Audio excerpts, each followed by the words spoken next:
जिल्हा नव्हे, महाराष्ट्र नव्हे तर देशांतर्गत देशाबाहेर सुद्धा या संघटनांनी महाराष्ट्र संपन्न आणि समृद्ध झालेला फक्त कलावंतच नव्हे, सेवक आहेत, अनेक साहित्यिक आहेत, अभिनेते आहेत आणि या सर्वांनी आपापल्या परीने करत असताना, नाट्य पंढरीचं नाव सांगत असताना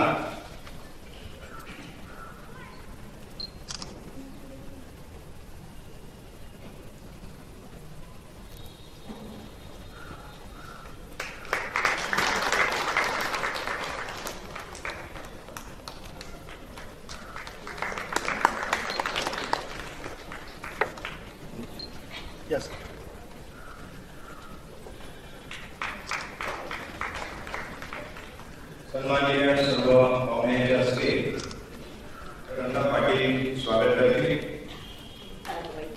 त्याचप्रमाणे यांनी केलेली आहेतच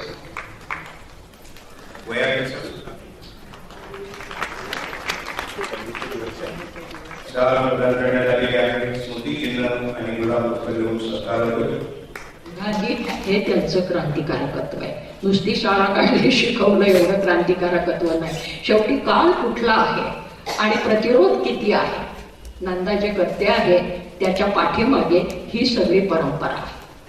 आणि नंदाला स्वतःला निरनिराळ्या प्रकारच्या अडचणींचा सामना करायला लागला.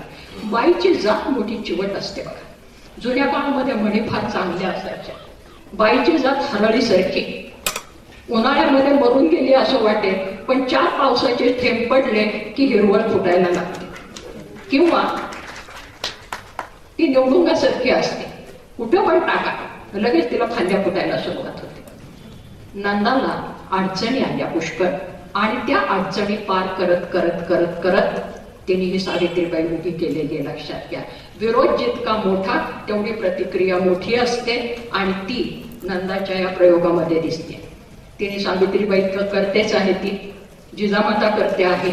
आता तिच्या डोक्यात अहिल्या घुमायला लागलेली आहे.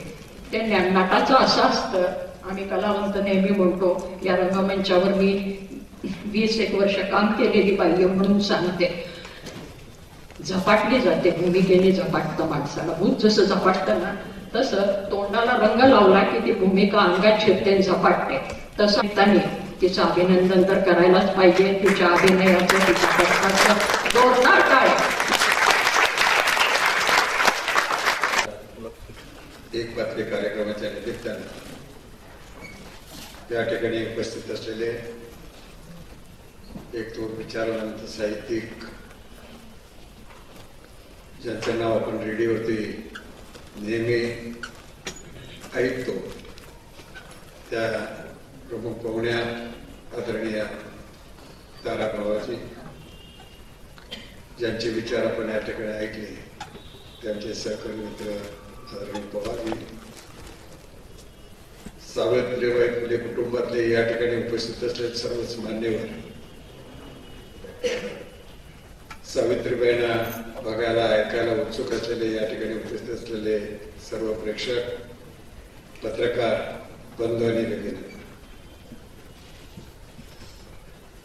सावित्रीबाई दर्शनाला यायला तयार झालेले आहेत. आम्ही इथं भाषण करत नसतो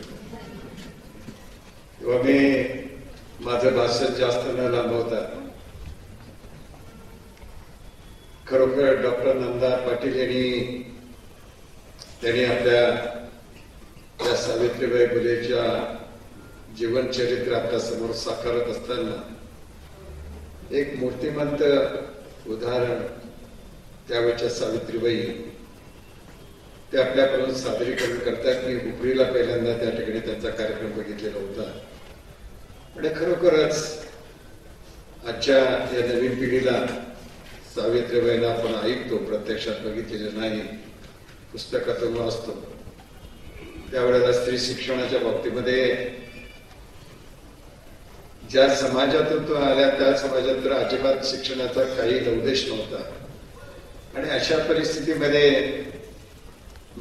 डॉक्टर महात्मा फुलेंनी त्या ठिकाणी आपल्या पत्नीला शिकवलं आणि स्त्री शिक्षणाची चळवळ हातामध्ये घेऊन सावित्रीबाईंना शिकवलं. आणि त्या काळामध्ये शिकत असताना त्यांच्या समोर जे अनुभव आले ते इथं असलेल्या प्रात्यक्षिकाच्या रूपाने डॉक्टर नंदा पाटील आपल्या समोर या ठिकाणी सादरीकरण करणार आहे. त्याने जिजाऊंच्या बाबतीमध्ये तीच भूमिका साकारून या ठिकाणी सादरीकरण करण्याचा प्रयत्न त्यांचा चालू आहे. मी काय अजून बघितलेलं नाही, पण त्यांचा प्रयत्न आहे. कारण सावित्रीबाई फुलेंच्या बाबतीमध्ये संबंध महाराष्ट्रामध्ये अनेक ठिकाणी त्यांनी प्रयोग केलेले आहेत. आपण इथे सगळेजण बघायला उत्सुक आहे. मुद्दाम त्या माझ्याकडे आलेल्या होत्या, आमंत्रित केलेल्या होत्या. मी त्यांना म्हटलं पत्रिका काढणार असतं तर नाव थोडं घालू नका, कारण आम्ही राजकारणी मंडळी कुठं काय जातो का पत्ता नाही, आणि राजकारणातले लोक नावं घालतात आणि प्रत्यक्ष येत नाहीत असंही अपवाद माझ्याकडे नव्हतं. मी नाव नसेल तरी सुद्धा मी असेल तर जरूर येतो, तुम्ही काही त्याची काळजी करू नका. योगायोगाने मला जरा सवड होती, मी त्यांना त्यांच्या सादरीकरणाला शुभेच्छा देतो. भविष्यामध्ये असंच समाज जागृतीचं अलीकडच्या काळामध्ये मुलांच्या पेक्षा मुली शिकायला लागले, ग्रॅज्युएट व्हायला लागले, निर्णय ठिकाणी निघा त्यांच्या कर्तृत्वाला मागून आलेला आहे. पण ज्या काळामध्ये सावित्रीबाई फुले घडल्या त्यावेळेचा काळ जर जुना आठवला तर त्या स्त्रियांच्याकडे बघण्याचा दृष्टिकोन आणि ज्या समाजातून तू पुढे आला त्या सगळ्यांचा विचार जर केला तर अत्यंत महत्वाचा काळ आजच्या समाजामध्ये त्याच्या पद्धतीने जागृती निर्माण करणं, सावित्रीबाई फुलेंच्या माध्यमातून त्यावेळेच्या काळाचं चित्र निर्माण करणं हे डॉक्टर नंदाबाई पाटलांनी अत्यंत चांगल्या तऱ्हेने केलेलं आहे. त्यांना शुभेच्छा देतो आणि कार्यक्रमाला त्यांनी सुरुवात करावी अशी